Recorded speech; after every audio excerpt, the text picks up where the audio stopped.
Bonjour Jean-Jacques. Donc, troisième nuit d'émeute. Après la mort de Naël, les violences ont essaimé dans tout le pays, de Toulouse à Paris et sa banlieue, de Marseille à Nantes. Bilan, 667 interpellations. Oui, et 249 policiers et gendarmes blessés la nuit dernière. Des scènes d'émeute ici, des caméras de vidéosurveillance détruites, par exemple à Noisy-le-Sec. Près de 500 bâtiments publics pris pour cible dans tout le pays. Des magasins pillés aussi, par exemple en plein Paris avec le magasin Nike de Châtelet-les-Halles assailli par la foule.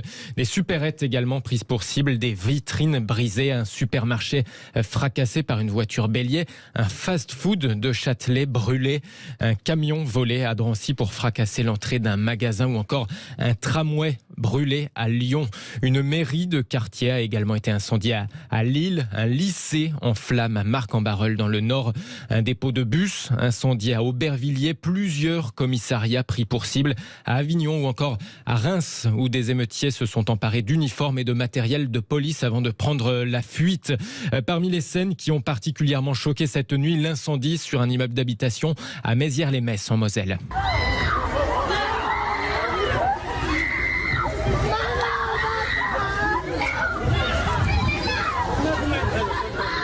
Avec des écoles qui ont également été prises pour cible à plusieurs endroits. 40 000 policiers et gendarmes étaient mobilisés dans tout le pays. Cette nuit, une nouvelle réunion de crise est prévue à l'Elysée à 13h.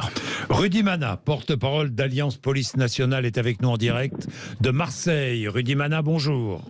Bonjour Jean-Jacques Bourdin. Merci d'être avec nous, Rudy Mana. À Marseille aussi, il y a eu des affrontements, il y a eu du vandalisme, des pillages, des saccages. Le dernier bilan, je regarde, 56 personnes interpellées, 13 policiers blessés dans ces violences qui ont animé la nuit. Dans le centre-ville de Marseille, Rudy Mana? Oui, tout à fait. On a vécu une situation insurrectionnelle, il faut le dire, dans le centre-ville de Marseille.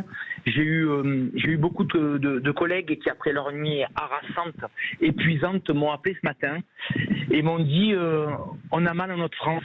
Alors nous sommes des policiers qui gagnons 2200 € par mois. On essaye juste de défendre la veuve et l'orphelin. On n'est pas un riche footballeur milliardaire qui a 15 gardes du corps et qui vit dans un palace. Mais nous, on peut le dire, on a mal à notre France parce que notre France est malade.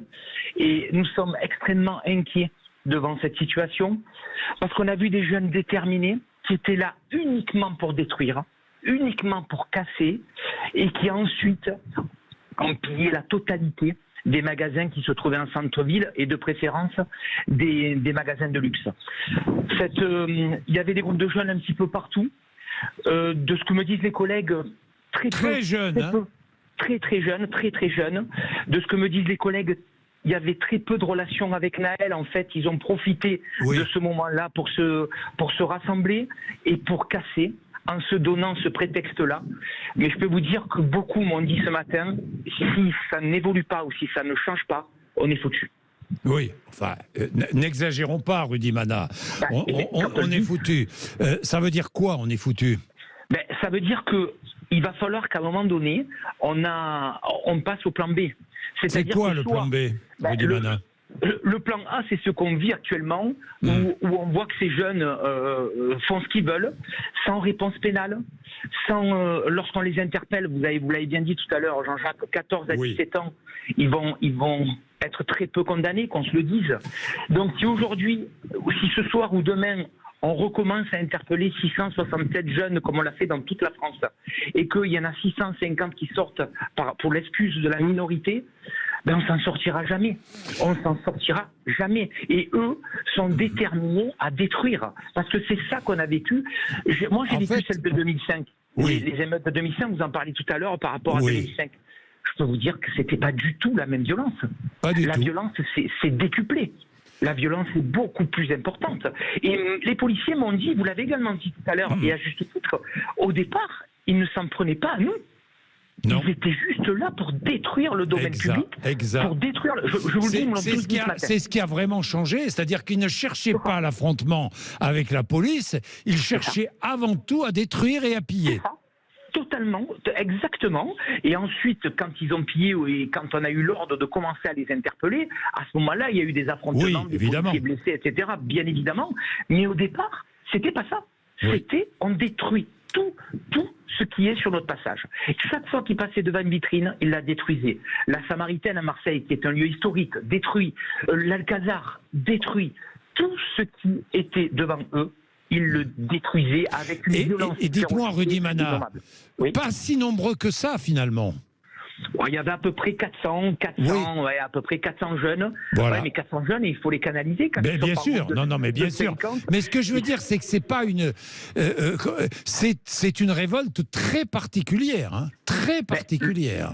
Le souci, Jean-Jacques, et vous avez raison de le souligner, c'est que les collègues me le disaient aussi ce matin, en fait, ils étaient à peu près 400, 450. Oui. Mais imaginez, ils me disaient, imagine qu'ils descendent tous. Oui. Des cités, des quartiers nord. Mais là, on va en arriver à quoi? C'est ça, l'inquiétude qu'avaient mes collègues ce matin. Je ne vous cache pas que c'est épuisant quand vous avez passé une nuit comme ça. C'est épuisant physiquement et c'est épuisant aussi mentalement. Évidemment. Et bon, je viens d'avoir un collègue qui a été blessé au testicule. Il a reçu une bouteille de bière. Enfin, il s'est effondré. Je viens de l'avoir au téléphone. Il m'a dit, on n'avait jamais vu ça, même dans les manifestations les plus dures. Ils n'ont jamais vu un tel degré de violence à l'encontre des bâtiments publics ou bâtiments ou commerces ou bars ou restaurants. Et ensuite, des pillages absolument incroyables. Rudy Mana, que dans l'immédiat, parce que vous dites la réponse judiciaire, évidemment qu'elle doit être au rendez-vous, la réponse judiciaire, c'est incontestable, vous avez évidemment, hein, je vous suis à 300%, mais dans l'immédiat, que faut-il faire selon vous? Je parle dans l'urgence. Bah écoutez, on ne sait pas. Qui a la réponse? La réponse, il va falloir que le président Macron, que le ministre Gérald Darmanin. Parce que vous croyez que les jeunes les écoutent? Non, pas du tout. Alors non, ils n'écoutent plus rien. Ils n'écoutent plus aucun politique. Ils n'écoutent plus aucun politique. Ils vivent sur les réseaux sociaux, sur Snapchat et sur TikTok. C'est ça. Là, Est-ce que si je vous dis, Rudy Mana, c'est un peu comme si un jeu vidéo en direct? C'est ça, exactement, on en est là. Ils ne respectent plus la France. Voilà, je vous le dis, Jean-Jacques, c'est dur. Je vous dis quelque chose qui est dur, mais nous, je vous dis ce qu'on ressent sur le terrain. Je suis obligé de vous dire le ressenti de mes collègues sur le terrain et je vous dis ce qu'on voit. Ils ne respectent plus la France, ils n'aiment pas la France, donc ils ne la respectent pas et c'est pour ça qu'ils la détruisent. En fait, c'est ça le vrai enjeu et le vrai problème. Donc, qu'est-ce qu'il faut faire? Bien sûr que moi, je suis rien pour savoir ce qu'il faut faire aujourd'hui. On a un homme d'État, on a Emmanuel Macron, on a Gérald Darmanin, ils vont réunir un conseil à 13h. À 13h. Mais écoutez, j'espère qu'ils vont me donner des orientations. Mais il va falloir vraiment qu'on intervienne plus rapidement peut-être. Mais le problème, c'est que... En amont, mais c'est difficile. C'est très difficile. Et puis, si vous intervenez tout de suite, on va avoir des vraies violences. Et là, on prend le risque d'avoir un policier qui reste sur le carreau ou un de ces jeunes qui reste sur le tapis. C'est ça la difficulté. Mais quand vous vous trouvez avec des gens comme ça, aussi déterminés, j'ai l'anecdote à Marseille de 3 collègues qui ont défendu un Auchan qui avait été vandalisé et les jeunes ont voulu le piller. Ils sont arrivés à 40, ils étaient 3. Ben, je peux vous dire qu'ils ont eu extrêmement peur. Ils l'ont dit, on a eu peur. Mais c'est normal. 43, c'est obligatoire. Donc, qu'est-ce qu'on fait? On va tirer? C'est pas possible. Donc, on est devant une situation très difficile à régler. Je vous le cache pas. Moi, je suis très préoccupé par mes collègues policiers parce que c'est d'eux dont je défends les intérêts. Et franchement, on ne sait pas trop, en fait, comment s'en sortir. Merci beaucoup, Rudy Mana, pour votre témoignage. Merci vraiment.